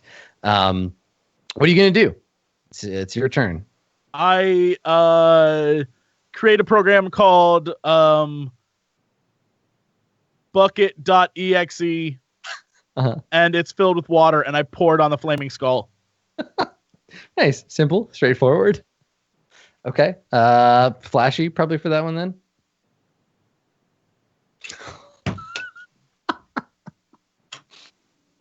I let him take me over and just become. Well, so he part wasn't. of He the wasn't. system. That's not what's at stake, right? Being taken over is not what's at stake. Just being booted and not being able to see. So you can do that. We got to resolve this action, but then if you want to give, you can. But yeah, let me defend myself here. Okay, so you know I'm only one better than you. You're still at -1. Beat you with a 0. All right, I'm gonna attack now. Before I roll, do you wanna give and get the extra fate point? No, you're gonna keep going. All right. No. All right. I want this. Statistically, I have to roll good eventually. Statistically, there's no way that it could beat you because I'm rolling the same stat every time, and I only have 1 fate point. But eventually, I have to win. I just have to last long enough. Yeah. It's just how much is it going to cost you, right? Because you still have all 3 of your consequences available, right? You haven't taken any. You haven't taken any consequences. Oh no! Yeah, no. I took 1, but you used it. Yeah, that's right. We took fragged, so you still have your 4 and your 6. So, worst case scenario, this hit I can cause you a level 4 consequence because that's all you have to eat it up, and that'll last this session and next session. But that's fine. All right, let's see. Here we go. All right. So you go to dump water on it, and I think it's too cool, and the water turns to ice, like the fire turns into cold fire, and it has now like. Yeah, it's too cool for your. He's too cool. Yeah. Damn, too cool. Ship is too cool. It was too cool. It's cold as ice. All right. So he made ice fire. Is that his attack? That is. Yeah. So he the water like lands on him. The fire goes out, and then it turns into like a halo of ice instead, and he just shoots ice spikes at you. Because I don't know, whatever. It's a metaphor. Because why not? Yeah, because why not? He's a computer. He's an angry computer man. So yeah, you have icicles of computer ice, bit ice flying at you. Bit ice. Yeah.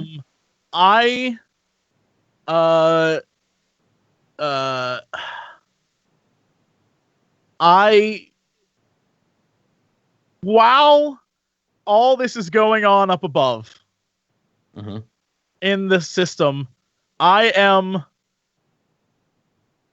down below just yanking out wires. I'm out, like the real me is outside pulling parts of the computer system apart.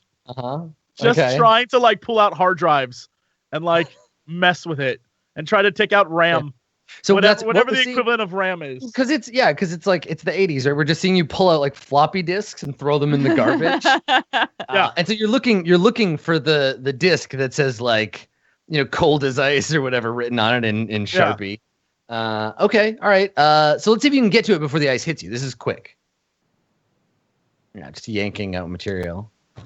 Okay. So you got a 1. Now you can use that last fate point, but I still also have 1. So I'll be, if I escalate, I'll beat you, or you can just take the hit.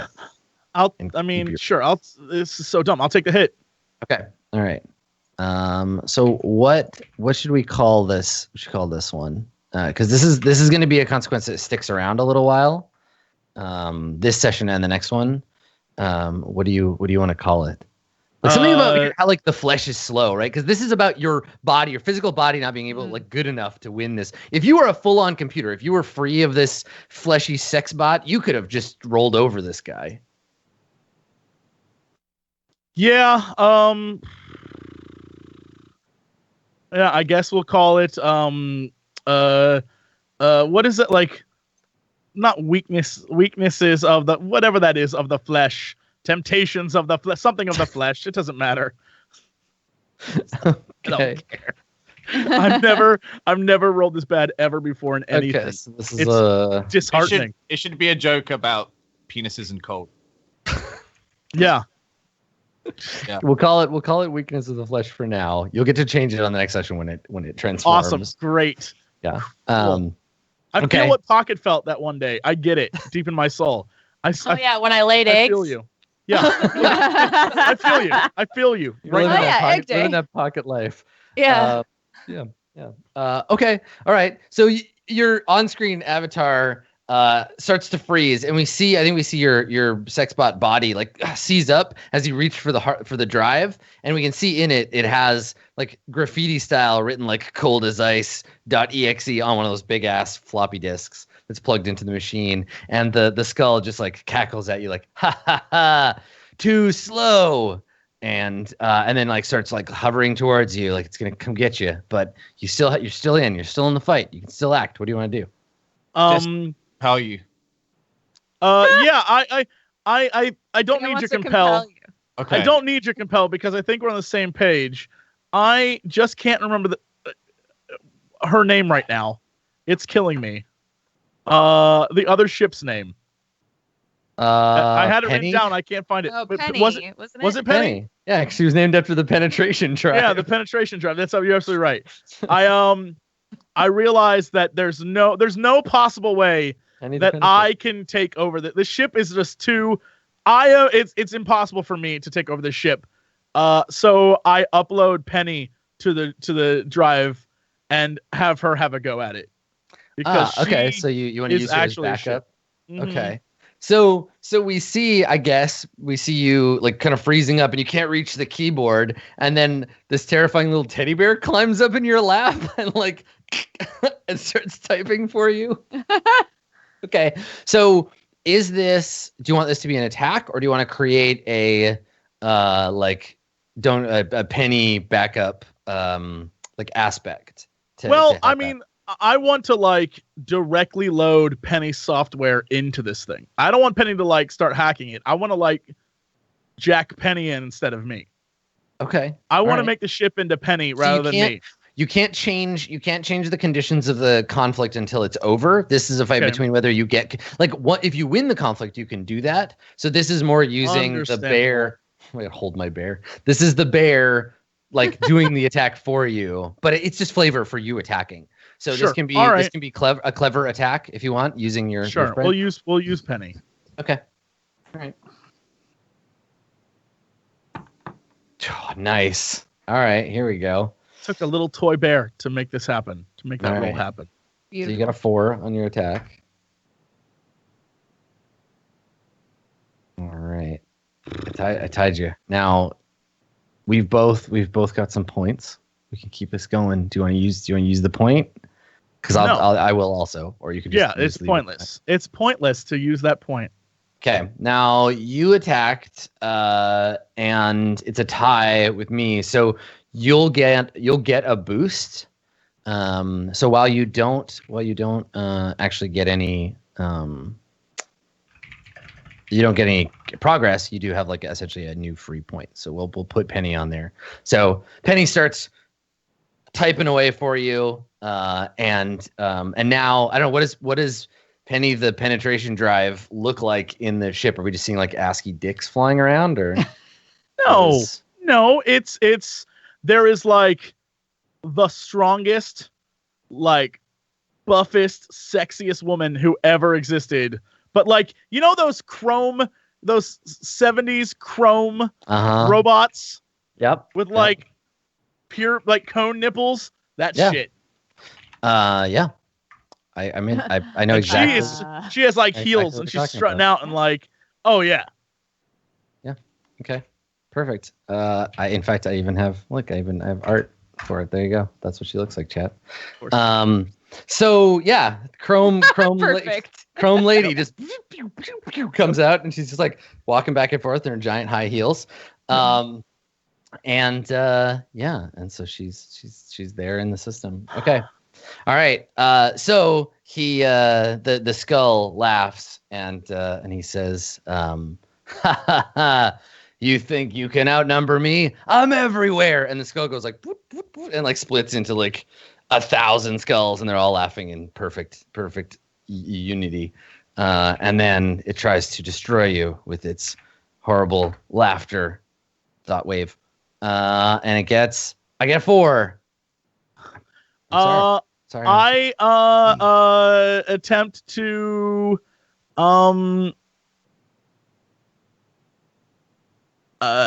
like Penny and I do a super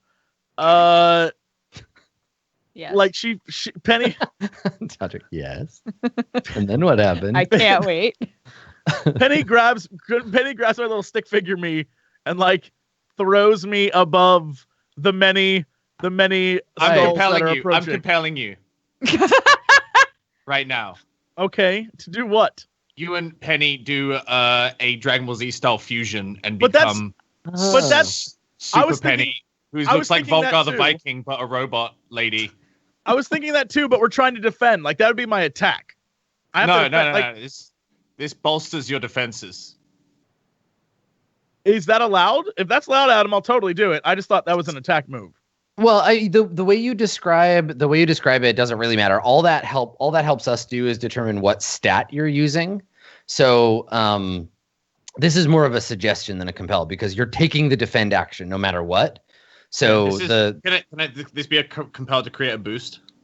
Yeah, if you want to compel him to do something different, yes, yeah. But can you create a boost on a defense? No, like, you have to defend. Wait, yeah, right? you have to defend Right. first. So I'm in that compelling case, you'll you have to afterwards. You'll have to wait. Okay. You can compel him after. Okay. I'll take that compel. Penny like shields me with her hot metal bod. Yeah, totally. That's obviously, and the big the pixelated ha-ha-ha-has just start bouncing off of her shiny metal boobs. Okay, so go ahead and defend. She's just standing in the way. So that's flashy, I think. And you have one fate point, and you have hold my bear, and then I have the weakness of the flesh. Okay, all right. I mean, I don't know how I possibly. I guess, I could use. Fuck, I can't do anything. No matter what I do, you can up me with points. I have two. Yeah, I have 2 points, and you also have 2. That's true. Yeah. I mean, I guess I literally can't do anything. I guess like I have to stop. You could try and reroll. I mean, boost. the chances of me getting The dice, roll, like it's dice wise. Yeah, It's the impossible. dice right now neutralize out. Right, you got 2 pluses and 2 minuses, and a +1 on his stat. So you're already in the median for the roll. The chances are you're going to roll equally better or equally worse. I just can't. Yeah, I can't. You're right at the top of the bell curve right now. I literally have to stop. There's nothing I can do. Like, you might as well save your stuff. Well, Sam, so I can't. here's the thing. So there's if you don't take the thing, this is a tentacle trauma situation where you'll take that last thing, you'll get knocked out of the conflict. Oh, I deserve it. Oh no, you're right. I deserve it. I have nothing about what has happened over the last 40 minutes is worth me coming out of this like everything's fine. No, as a character, I deserve it. There's no. Okay. I have my hubris has gotten the best of me. I deserve to be stomped on. I haven't done anything worth it. Yeah, no, I just get shit on. I'll take it. Let's call this. And so what happens is that when we like we said at the beginning, the trick here is that you've been found out, right? You get rejected from the system. The bear, the little Teddy Ruxpin on the keyboard gets blasted back into you, and you like slide back on the chair. You're not unconscious. You're just out of the conflict. You're knocked out of the system. And what do you want to call this one? This is gonna last. I have 1 boost, and then this thing will last for the rest of the session. But do you want to call it like something about your hubris, like a close brush with hubris? This is gonna last forever, right? Yeah. This one? Yeah. It's like tentacle trauma. It's permanent. Let's call this a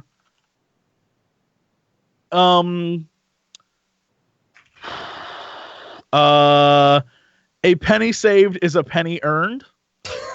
And Okay. Penny is killed, and it destroys me. Penny is vaporized. She goes to protect me, and like anime. Oh my god, no! vaporizes. So we see her hot chrome body press up against the screen, all like because pixelated, it's like a 320 Right. by whatever 240 screen. Of course. Is it like the old school Doom where like she's slowly progressively getting worse? Right. Like there's like So blood on her lip. She puts her hands up on the hot chrome lady pushes herself up against the screen, and she's like, the bear is lying smoldering, like she's been pulled into the computer, and she's like, "No, Basil, run, save yourself!" And then we see the skull's teeth like close on the screen and like pull back, and it's just like you just hear the like same monotone like ha ha ha ha ha ha ha, and then it disappears, and all that's left on the screen is just like crackling like pixel fire, and that is when, wherever any of you are, the intership like alarm starts to go off. So we cut to Luna pushing the Emperor, who's back to like playing his little like tiger basketball game and like kicking his feet and like push faster, servant. And then we see you, Artemis. We see you like moving down one of the hallways when the ping alarm starts to go off. And Rex, we cut back to Rex and Fujiya, and it's clear when we fade in that Rex, you and Fujiya have been talking for a while, like basically ever since Artemis left, and that conversation has already ended, right? Like you've finished that conversation. Yeah. And I think Fujiya is standing up, and she says, "Well, I guess that's my cue to go when the alarm goes off." Okay. I like to think that like Rex is kind of like sat with his back to Fujiya, and she's been like sealing his wound with like some kind of laser pen. And it's like sizzling, and you can smell it in the air. It just smells like a delicious fish meal. And, yeah, totally. This is when in the movie version of this, the like lobby is just grilling some fucking fish sticks, and someone's like, "What is that?"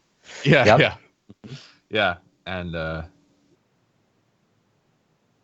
he's like, the last thing he says, so he looks back and he says, "Don't fuck this up for me, Fujiya." And she grins and says, "If this is the way the Agarans are, I don't want to have anything to do with it. I'm going back into exile. I just needed to be sure." And the two of you like exchange a look. Yeah. And Rex says, "There's only one path I take, and you'll always find me on it."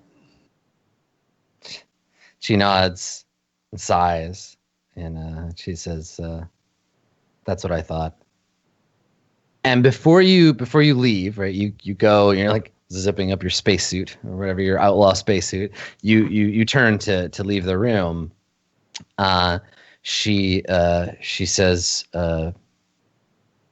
"Rex," and you like stop at the door, and it slides open. There's smoke, and like the alarm is on, but it's tuned way down in the mix, so we can barely hear it. But the lights are flashing. Yeah. And she says, "Are you gonna tell her?" Rex, he doesn't answer, and he kind of just looks back, and he's like, "You look good." And then he just leaves. Okay, and so you just walk out into the hall. Okay, yeah. All right. So we never see her reaction, and in fact, may never see Fujiya again. But the door slides shut behind Rex, and the conversation that she came here to have, she had, and she has her answers. And we cut to the other side of the door, right? The door shuts, and the camera is facing you with the door behind you. And what's the look on Rex's face when you step out into the hall? Well, I'm assuming she just released me from jail. She did, yeah. She let you go. Yeah. Yeah. So Rex has got a pissed off look because he wasn't given the fight he was promised. And the alarms are sounding anyway, and he's out his prison cell. So Rex is gonna go get him a meal that he didn't get to have before. And right. He's heading to the bridge. I like how this has turned into this weird like Peter Pan thing where Emperor Darkthrone is Captain Hook and you're the crocodile. Yeah. Oh yeah. Like in your stomach somewhere, Emperor Darkthrone's hand is making like metal claw. Yeah. Okay. Yeah. So so what does that look like? Like what's the look on Rex's face? Are you looking like excited for the fight? Or are you? Yeah, I think there's like there's kind of like a smirk, but at the same time, like he's kind of pissed.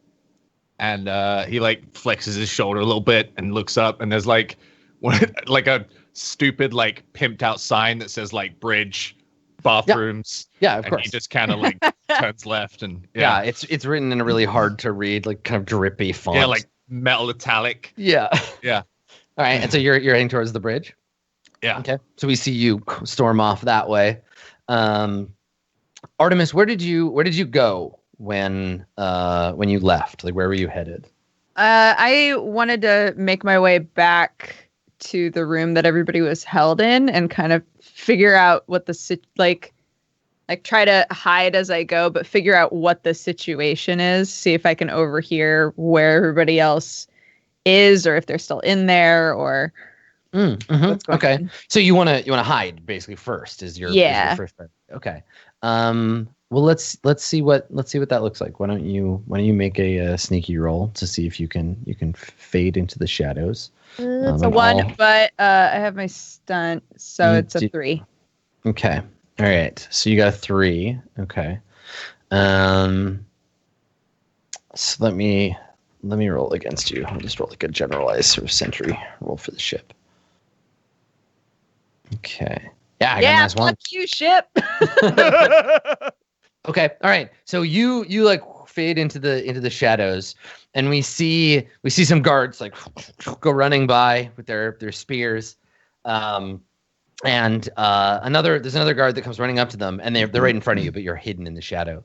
And the guard that comes up, they salute him, and he says, "The alarm's coming from inside the computer core."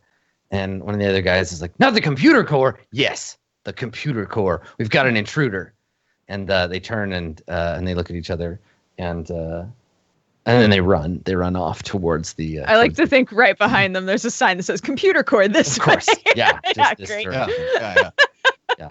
And they all run off in that direction. Okay, cool. I'll make my way toward the computer core. Yeah, so you run off after them. Totally. Yeah. Okay.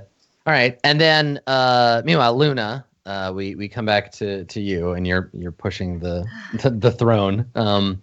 And Darkthrone is like, stop. Like, I stop. Okay, he falls out of the chair. And he gets up, like brushes himself off, and he walks over to a panel on the wall, and he grabs the phone off the panel, and he's like, "What's going on?" "An intruder in the computer core?" And he like crushes the phone in his robot hand. He's like, "Basil." And he turns to you, and he's like, "Your robot friend betrayed me." And he throws the phone on the ground, and it like crashes. I like laugh, and I'm like, "You're not the only one he's betrayed. You're not special." And he points at the back of the wheelchair, and he says, "Give me my sword." And you look down, and there's this enormous, I don't know how you didn't notice it before, there's this enormous like two-handed sword in a scabbard on the back of the wheelchair. And I'm just like, are you sure you don't want me to like wheel you there? I mean, you just had me wheel you all around. I mean, I could wheel you there. The time for wheelchairs is over. The time for swords faster, has though. come. You want to? Okay, man, you can try your luck at this. So I grab the sword, and I'm like, it might hurt a little bit. Give it to me already. And I like check out the sword, and before I hand it to him, can I discover an aspect about it? Yeah, totally. You can roll your clever, I think, because you're trying to do it surreptitiously.